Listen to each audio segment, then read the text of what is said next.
Hello नमस्कार साथियों, कैसे हैं आप लोग? उम्मीद है कि स्वस्थ होंगे और मस्त होंगे। तो आज के इस लेक्चर्स में आरआरबी ग्रुप डी एग्ज़ाम के लिए काफ़ी इम्पोर्टेंट साइंस से हम यहाँ पे ऑब्जेक्टिव सेशन लेके आ चुके हैं, जो कि एमसीक्यू होने वाले हैं आज के इस लेक्चर्स में। और आपके आरआरबी ग्रुप डी के एग्ज़ाम में बार-बार पूछे गए प्रश्न हैं और इस बार भी पूछे जाने की संभावना 2025 में तहलका मचाते हुए इस प्रकार के प्रश्न आपसे पूछे जाएँगे। तो बिल्कुल भी इग्नोर ना करें आज के इस लेक्चर्स को और लास्ट से लेकर शुरू से लेकर लास्ट तक देखने का प्रयास करेंगे और काफ़ी इंपॉर्टेंट क्वेश्चंस पर आज हम लोग चर्चा करने वाले हैं। तो क्वेश्चंस नंबर फर्स्ट से हम लोग करते हैं आज के इस लेक्चर्स को स्टार्ट।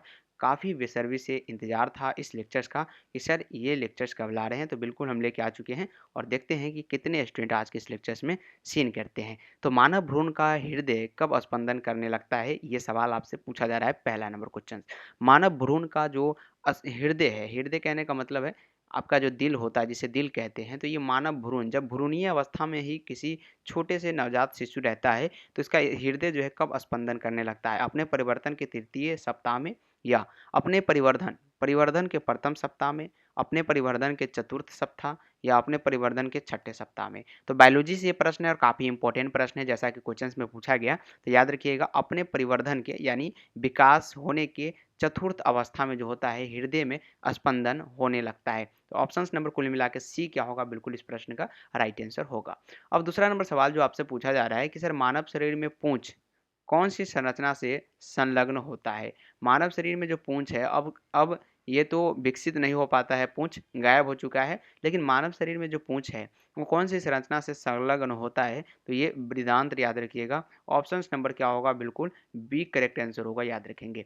अगला क्वेश्चन है कि सर मानव मस्तिष्क के निम्नलिखित भागों में से कौन सा एक निगरण और उल्टी का नियमन केंद्र है? यहाँ पे मानव मस्तिष्क से सवाल है कि सर मस्तिष्क के निम्नलिखित में से कौन से भाग में से यहाँ पे एक निगरण और उल्टी का संकेत कह सकते हैं देता है या उसका नियंत्रण करता है? तो ये जो है मेंडुला ऑब्लंगेटा, याद रखिएगा मेंडुला ऑब्लंगेटा। ऑप्शन नंबर क्या होगा, सी करेक्ट आंसर है। 4 नंबर सवाल है कि सर ईसीजी से किस अंग का कार्य प्रणाली प्रकट होता है? ये सवाल आपसे पूछा जा सकता है क्वेश्चन नंबर 4 में और काफ़ी लाजवाब प्रश्न है ईसीजी के बारे में। सर ईसीजी के बारे में काफ़ी इंपॉर्टेंट प्रश्न आता है कि ईसीजी किस अंग की कार्य प्रणाली प्रकट करता है? ये सवाल है मस्तिष्क, हृदय, कान, यकृत। तो ये सभी प्रश्न आपके ग्रुप डी के एग्जाम में पूछे जा चुके हैं और इस बार भी पूछे जाने की संभावना है, इसलिए मैं सारे के सारे क्वेश्चन आपके सामने लाया हूँ। ईसीजी से किस अंग की कार्य प्रणाली प्रकट होती है? वो है मस्तिष्क यानी माइंड, याद रखिएगा। Option number A correct answer होगा। 5 नंबर सवाल है कि मस्तिष्क तथा मेरु रज्जु पर चढ़ी झिल्ली में सूजन आ जाने से होने वाला रोग का नाम बताइए। मस्तिष्क तथा मेरु रज्जु पर चढ़ी झिल्ली में जो है सूजन आ जाने से जो रोग होता है उसका नाम बताना है। तो ये है क्या है, मेनिनाइजिस। ऑप्शन नंबर यहाँ पे डी करेक्ट है। अगला है 6 नंबर सवाल कि आंख के रेटिना के परंपरा कैमरे के निम्नलिखित में से किस भाग में तुलना की जा सकती है? किस भाग से तुलना की जा सकती है आंख के रेटिना की परंपरा कैमरे के? तो ये जो है फिल्म की तुलना की जा सकती है। ऑप्शन नंबर यहाँ पे बी करेक्ट आंसर होगा। ये भी प्रश्न आपसे पूछे गए। मनुष्य के आंख में से हानिकारक विकिरणों से सबसे कम सुप्रभाव अंग है? मनुष्य के आंख में से जो है हानिकारक विकिरणों से सबसे कम सुप्रभावी अंग का नाम आपको बताना है। तो ये लॉजिक वाला सवाल है और ये मस्तिष्क होगा, याद रखिएगा। ऑप्शन नंबर सी करेक्ट है। नेक्स्ट क्वेश्चन है कि मनुष्य के अंगों में से कौन एक हानिकारक विकिरणों से सर्वाधिक प्रभावित होता है? मनुष्य के अंगों में से कौन जो है एक हानिकारक विकिरण से सर्वाधिक प्रभावित होता है? तो आँख। आँख जो है सर्वाधिक प्रभावित होता है किससे? हानिकारक जो रे निकलता है, विकिरण निकलता है, उससे, याद रखिएगा। 9 नंबर सवाल है कि मानव में शरीर के निम्नलिखित भागों में से किस एक में शुक्राणु यानी डिंब को निषेचित करता है? डिंब को निषेचित करता है किस भाग में? कहने का मतलब है कि एक मेल जो शुक्राणु जिसे हम कहते हैं वो फर्टिलाइजेशन कहाँ पे करता है? फीमेल अंडाणु के साथ, ये आपको बताना है। तो शुक्राणु यानी फर्टिलाइजेशन जो है डिंबवाहिनी नलिका, जिसको हम लोग फॉलोपियन ट्यूब बोलते हैं, याद रखिएगा। फॉलोपियन ट्यूब में यहाँ पे निषेचन होता है यानी निषेचित करता है कौन? शुक्राणु अंडाणु को। अगला सवाल है कि सामान्य व्यक्ति के रक्त का पीएच पीएच रक्त यहाँ पे स्तर क्या होता है, बताना है। सामान्य व्यक्ति के रक्त का पीएच स्तर क्या होता है? ये 10 नंबर सवाल है और याद रखिएगा 7.35 से 7.45 तक हो सकता है। कितना? 7.35 से 7.45 तक इसका स्तर हो सकता है, याद रखिएगा। नेक्स्ट क्वेश्चन है कि जो मनुष्य यह नहीं समझ पाता कि कब उसे भोजन करना करना रोक देना चाहिए, वह पीड़ित है।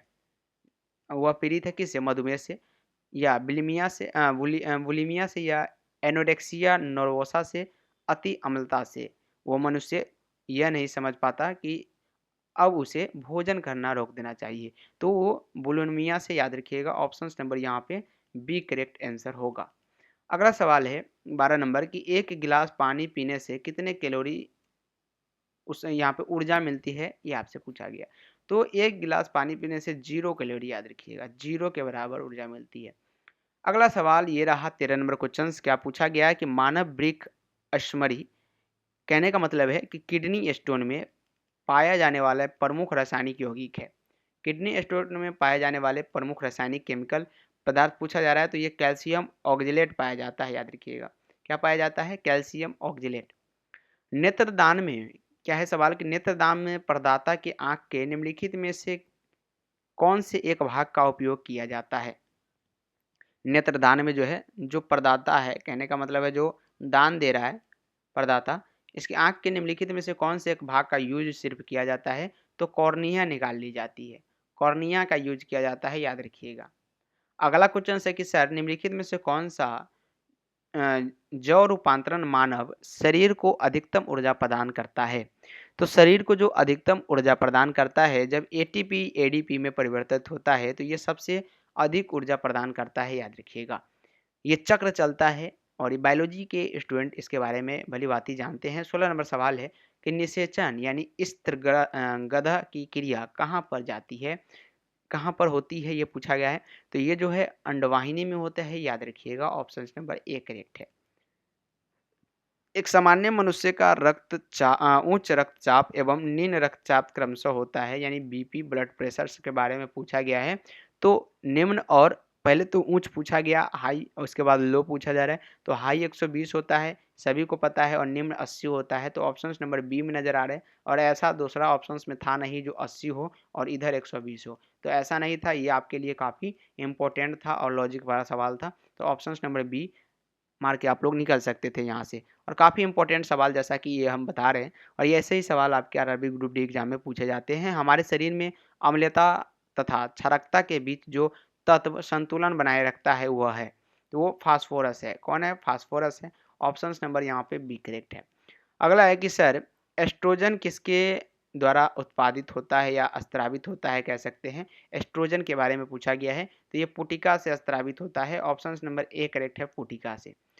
एंजाइम्स मूलतः होते हैं, एंजाइम्स जो है मूलतः क्या होते हैं बताना है। एंजाइम्स जो है मूलतः होते हैं प्रोटीन होते हैं। क्या होते हैं? प्रोटीन होते हैं। ऑप्शन नंबर ए करेक्ट है। मनुष्य में एफ्लोटॉक्सिन्स खाद्य विषाक्तता द्वारा सामान्यतः कौन सा अंग प्रभावित होता है? मनुष्य में जो है एफ्लोटिक्स के बारे में बात किया जा रहा है कि खाद्य विषाक्तता जो होता है उसके द्वारा सामान्यतः कौन सा अंग प्रभावित हो जाता है? तो यकृत यानी लीवर, याद रखिएगा। ऑप्शन नंबर क्या होगा? डी करेक्ट आंसर होगा, लीवर। नेक्स्ट क्वेश्चन है कि शारीरिक क्रियाकलापों या व्यायाम के दौरान ग्लूकोज या ऊर्जा की खपत अत्यधिक बढ़ जाती है, इसका कारण बताइएगा। तो इसका क्या क्या कारण हो सकता है? तो ये जो है ऑक्सीजन का ऋण होना, यानी ऑक्सीजन की कमी होना। ऑप्शन नंबर सी करेक्ट है। कोलेस्ट्रॉल है एक प्रकार के क्या है? तो स्टेरॉइड है, जो कि सभी को पता है कि सर कोलेस्ट्रॉल एक प्रकार के स्टेरॉइड है। और ये पीडीएफ आपको कहाँ पे मिलेगा? तो टेलीग्राम चैनल पर मिलेगा, फटाफट से ज्वाइन कर लीजिएगा टेलीग्राम चैनल। बीएमडी परीक्षण का पूर्ण रूप क्या है? बीएमडी परीक्षण का जो पूर्ण रूप होता है वो बोन मिनरल डेंसिटी होता है। Option number A correct answer होगा, bone mineral density. Next question है 25 नंबर सवाल आपसे क्या पूछा जा रहा है कि 20 वर्ष की आयु में मानव शरीर में हड्डियों की संख्या होती है लगभग। 20 वर्ष की अगर कोई आयु के मानव है, उसके शरीर में हड्डी की संख्या अगर पूछा जाएगा तो 206 होता है। अगर नवजात शिशु में पूछा जाएगा तो 302 से लेकर 306 तक की बीच की होती है, जो कि बाद में जाके आपस में ज्वाइंट हो जाती है और फिर से वो 206 में परिवर्तित हो जाती है, याद रखिएगा। इसीलिए 20 वर्ष यहाँ पे दिया गया है। नेक्स्ट है कि मनुष्य के शरीर में पैर की हड्डी क्या कहलाती है? ध्री होती है या खोखली होती है, ठोस होती है या कीलक होती है? तो ये ठोस होती है, याद रखिएगा। पैर की हड्डी हमेशा ठोस होती है, ऑप्शन नंबर सी है। प्राणियों में आहार, श्वसन, संश्लेषण 3 प्रमुख गुण हैं उपापचय के, यानी मेटाबॉलिज्म्स के या वृद्धि के, प्रजनन के, स्थिरता के। प्राणियों में जो आहार, श्वसन और संश्लेषण 3 प्रमुख गुण जो है ये उपापचय के है, याद रखिएगा। ऑप्शन नंबर ए करेक्ट है, उपापचय। 28 नंबर सवाल जो आपसे पूछे जा रहे हैं कि मानव शरीर में सर्वाधिक प्रचुरता से पाए जाने वाला तत्व बताइए। तो मानव शरीर में जो सर्वाधिक प्रचुरता में पाए जाते हैं वो है ऑक्सीजन। ऑक्सीजन याद रखिएगा, ये प्रचुरता में पाए जाते हैं। मानव शरीर में क्रोमोजोम की संख्या कितनी होती है, ये भी पूछा जाता है कि सर मानव शरीर में क्रोमोजोम की संख्या कितनी है, तो 46 होती है। 46 जो है ये मानव शरीर में क्रोमोजोम की संख्या है। क्रोमोजोम पूछा गया है वो भी मानव शरीर में, तो 46 होती है, याद रखिएगा। लंबे समय तक उपवास रखने का सर्वाधिक प्रभाव जो है शरीर के किस अंग पर पड़ता है। अगर लंबे समय तक जो है आप उपवास रखते हैं तो सर्वाधिक प्रभाव जो है ये गुर्दे पर पड़ता है, याद रखिएगा, गुर्दा पे। ठीक है। नेक्स्ट क्वेश्चन है कि बीमारी जिसमें उच्च मात्रा में रक्त में यूरिक अम्ल प्रधान रूप से पाया जाता है वह क्या है, गठिया है, यानी गाउट है। यानी प्रतिरक्षा तंत्र से ये क्या होता है, गठिया होता है। शरीर के जोड़ों में गठिया रोग अर्थराइटिस निम्नलिखित में से किसके जमाव से होता है, तो ये जो है यूरिक अम्ल के जमाव से होता है, याद रखिएगा, गठिया। अगला क्वेश्चन है कि स्वस्थ मनुष्य का रक्तचाप जो है यानी सिस्टोलिक एवं डायस्टोलिक होता है। फिर से वही बीपी के बारे में पूछा जा रहा है और अलग तरीके से पूछा जा रहा है। क्या पूछा जा रहा है यहाँ पे कि सिस्टोलिक और डायस्टोलिक। तो डायस्टोलिक में कौन चला जाएगा, 80 mm चला जाएगा, और यहाँ पे सिस्टोलिक में 120, यानी कह सकते हैं 120/80 ये स्वस्थ मनुष्य का रक्तचाप ब्लड प्रेशर है। एक स्वस्थ व्यक्ति का सामान्य रक्तचाप कितना होता है, फिर से उसी क्वेश्चन को अलग तरीके से पूछा जा रहा है और ये देख सकते हैं 120/80 ये एक स्वस्थ व्यक्ति का सामान्य रक्तचाप है। अधिकांश प्राणियों के जीवित पदार्थ का लगभग 80% पदार्थ क्या है, अधिकांश प्राणियों के जीवित पदार्थों का 80% जो पदार्थ है वो क्या है, प्रोटीन है, याद रखिएगा। नेक्स्ट 36 नंबर सवाल है कि घरेलू धूल में वह क्या है जो दमा पीड़ितों को परेशान करता है। घरेलू धूल में जो है, याद रखिएगा, धूल बरूथी है, यही दमा पेशेंट को बहुत ही हानि पहुंचाता है, याद रखिए। निम्नलिखित में से कौन सा यौगिक जो है मानव शरीर में संग्रहित नहीं रहता है, संग्रहित यानी जमा नहीं रहता है मानव शरीर में, तो ये क्या होगा, टोकोफेरॉल, याद रखिएगा, ये जमा नहीं रहता। अमीनो अम्ल, ग्लाइकोजन और वसा रहते हैं, ये याद रखिएगा। 38 क्वेश्चन है कि सर निम्नलिखित में से कौन सा लवण जो है मानवीय हड्डी में सर्वाधिक मात्रा में पाया जाता है, तो कैल्शियम फॉस्फेट, तो जैसा कि आपको पता है कि पाया ही जाएगा, कैल्शियम कार्बोनेट बिल्कुल गलत हो जाएगा, याद रखिएगा। कैल्शियम रहता है और साथ में क्या रहता है, फॉस्फेट रहता है, तो ये दोनों का मिश्रण जो है मानवीय शरीर के हड्डी में ज़्यादातर पाई जाती है। पेस मेकर किससे संबंधित है, तो पेस मेकर जो है हृदय से संबंधित है, याद रखिएगा। नेक्स्ट क्वेश्चन की ओर चलते हैं। 40 नंबर, पेस मेकर निम्न में से किस नाम से भी जाना जाता है, तो ये जो है एस ए नोड्स के नाम से जाना जाता है, एस और ए नोड्स के नाम से जाना जाता है, याद रखिएगा। ठीक है। नेक्स्ट क्वेश्चन है, मानव शरीर में सबसे मजबूत मांसपेशी कहाँ पाई जाती है, तो ये जो है आपके जबड़े में पाई जाती है, याद रखिएगा। मानव शरीर के सबसे मजबूत मांसपेशियाँ आपके जबड़े में पाई जाती है। नेक्स्ट है कि जब शरीर में निर्जलीकरण होता है तो पदार्थ जो सामान्य रूप से शरीर में लुप्त हो जाता है वो कौन सा है, तो सोडियम क्लोराइड है, याद रखिएगा, क्या है, सोडियम क्लोराइड है, NaCl है। नेक्स्ट क्वेश्चन है कि सर यहाँ पे मादा जनन पथ में पहुंचने के पश्चात मानव शुक्राणु अपनी निषेचन क्षमता सुरक्षित रखते हैं 1 से 2 दिनों के लिए, याद रखिएगा, काफ़ी थक जाते हैं और 1 से 2 दिन तक वो निषेचन क्षमता सुरक्षित रखते हैं। पेशी थकान के लिए निम्नलिखित में से कौन उत्तरदायी है, तो ये जो है लैक्टिक अम्ल उत्तरदायी है, ऑप्शन नंबर डी करेक्ट है। BMD परीक्षण किया जाता है, रिपीट क्वेश्चन है और क्या होगा, अस्थिर दृढ़ता हेतु, याद रखिएगा, ऑप्शन नंबर ए करेक्ट है। नेक्स्ट क्वेश्चन, अल्कोहल के निरावीशन के लिए निम्नलिखित मानव अंगों में कौन उत्तरदायी है, तो यकृत उत्तरदायी है। कौन है, यकृत उत्तरदायी है। भारत में जन्म प्रत्येक 200 शिशुओं में से एक अतिसार से मर जाता है, जिसका कारण है रेट्रो वायरस, यानी रोटा वायरस, याद रखिएगा, रेट्रो नहीं, रोटा। रेट्रो हम उसको कहते हैं जो बहुत ही पुराना होता है, लेकिन यहाँ पे रोटा वायरस है। अस्थि एवं दंत निर्माण हेतु निम्नलिखित में से किनकी आवश्यकता होती है, तो यहाँ पे कैल्शियम और फॉस्फोरस की आवश्यकता होती है, याद रखें। और ये रहा सेकंड लास्ट क्वेश्चन जो आपकी स्क्रीन के सामने काफ़ी बड़ी मात्रा में दिख रहे हैं। सवाल जो है कि सर मानव तंत्र में प्रतिऑक्सी कारकों का कार्य क्या है? चारों ऑप्शंस आपको उम्मीद है कि दिख रहा होगा और यह मुक्त मूलकों के प्रभाव से कोशिका को बचाता है, याद रखिए। नेक्स्ट है 50 नंबर सवाल।